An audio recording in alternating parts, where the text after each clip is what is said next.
చాలా మంది భయపడతా ఉంటారు మిషన్ తీసుకోవడానికి. మిషన్ తీసుకొని ఫెయిల్యూర్ సక్సెస్ లేదు, అంత ఇబ్బంది అనిపిస్తా అంటారు కదా చాలా మంది. వాళ్ళకి ఇచ్చే ఫెయిల్యూర్ అంటూ ఉండదు.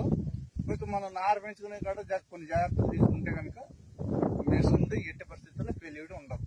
90-100% సక్సెస్ అవుతుంది మిషన్. ఈ కాబోయే రోజుల్లో ఒకప్పుడు హార్వెస్టర్లు ట్రాక్టర్లు ఇప్పుడు ఎలా ఉన్నాయో ఫ్యూచర్ లో వాళ్ళకి ఉపయోగపడుతుందా మిషన్? కంపల్సరీ ఉపయోగపడుతుంది. ఎకరానికి ఎంత ఖర్చు వచ్చింది మీకు? ఇది ఏం లేదు, 2 లీటర్ల లోపే పెట్రోల్ తాగింది. 4 ఎకరాల మీద 5 లీటర్లు తాగింది, అంటే 5-5.5 లీటర్లు తాగింది. అంటే మీకు నాటడం వల్ల దుబ్బుకపోవడం ఏమన్నా అనిపించిందా, లేకపోతే మీరే నూకడం ఇట్లా? అట్లాగేం లేదు, నూకడం అదే లేదు, మీరు ఆపరేటింగ్ చేసుకుంటే తీసుకోవచ్చు. రైతులు అయితే తీసుకోవచ్చు, బంగారులో తీసుకోవచ్చు. మిషన్ ఏం పాడలేదు. నారు పెంచుకునేటప్పుడు జాగ్రత్తలు